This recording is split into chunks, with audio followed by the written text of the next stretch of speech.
કોર્ટે દિલ્હીના મુખ્યમંત્રી અને આમ આદમી પાર્ટીના રાષ્ટ્રીય સંયોજક અરવિંદ કેજરીવાલની ન્યાયિક કસ્ટડી 23 એપ્રિલ સુધી લંબાવી છે।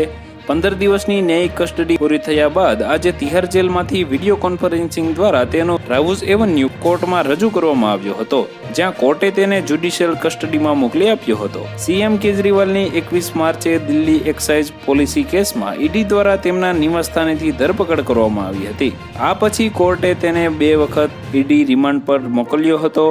આ પછી કોર્ટે તેને 1 એપ્રિલ જ્યુડિશિયલ કસ્ટડીમાં મોકલી દીધો હતો। ત્યારથી કેજરીવાલ દિલ્હીની તિહાર જેલમાં બંધ છે। સાથે જ વડાપ્રધાનને પણ જેલ થશે તેવા સમાચાર હાલ સોશિયલ મીડિયામાં ફરતા થયા છે, જેને હાલ માત્ર અફવા જ જણાવી રહ્યા છે।